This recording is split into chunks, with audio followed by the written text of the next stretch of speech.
Hi everyone, welcome to another episode of Nathan's 3D Factory.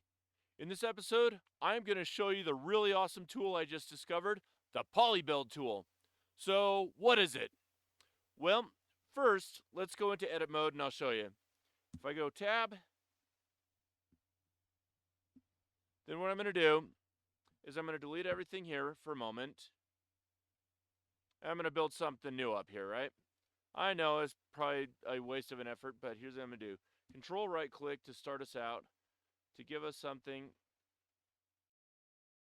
So we have some kind of a basis to build on, right?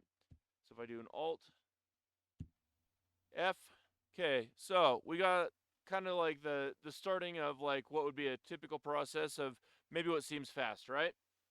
Well, now we're going to look at the poly build.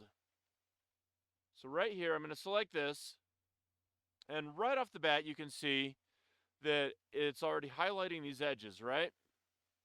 So if I were just to pull this out, if I just dragged on this, look what happens, right? So I can do that. But there are also other tools that it can do, right? So if I just hover over this, this gives an explanation of what it does. So the left mouse, when I was just hovering over it and then dragging it, it pulled out a new vertex and just extruded it, right? However, it also shows control left mouse, where you can add geometry by moving the cursor close to an element. Shift left mouse, what it does is it deletes a mesh element. So let's look at control left mouse now. So if I do control and just hover it right here, then it gets this third vertex right here and it creates a try. Now, if I were to do the same thing again over here, it's just going to do a try. But if I do one right here, it pulls it out and then I build it, but that's what happens. It builds a quad out of it. So I can do the same thing over here. And it's really cool, really fast editing, okay? But let's say now I don't quite like this one. Let's just do shift. Okay, then it just gets rid of it when I click on the middle of that right there. So I can also delete a vertex right there and it just dissolves it. Pretty cool, isn't it? So that's something else I can do. Now, I've also tried things where I've built over it and it's gotten some really weird overlaps, so you want to be careful about that. Okay, so now we can do this.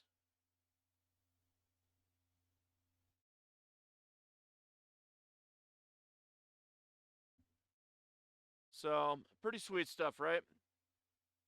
And then I can also move them just by doing this. Then I can also snap to things here.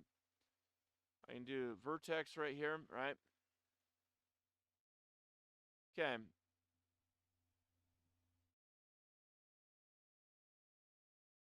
Then obviously I can select all and then just do like by distance. It'll just weld any of those vertices that are there. So now all of a sudden you have that, right? Now, I've been showing you so far just how to do the top down, right? But let's say if I want to do this so this is another direction, then I can do this. So that is on the top project, or the front, I should say. Front orthographic. So, got that. And then same thing right here.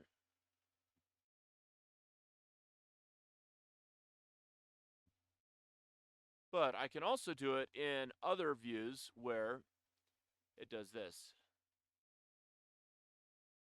Okay? And now, take a look at what happens when I get that view.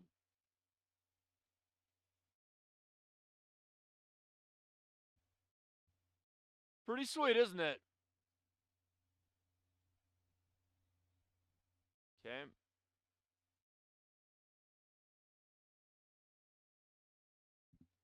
Cool, cool.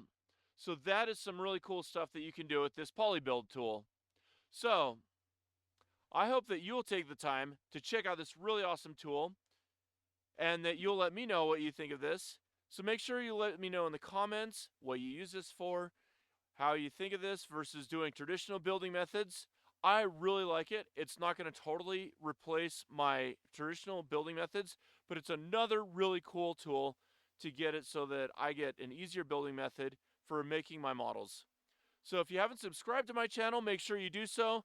Also, hit the notification bell icon so that you get notified of new episodes that come out. And thank you so much for watching this episode of Nathan's 3D Factory. Have a great day, guys.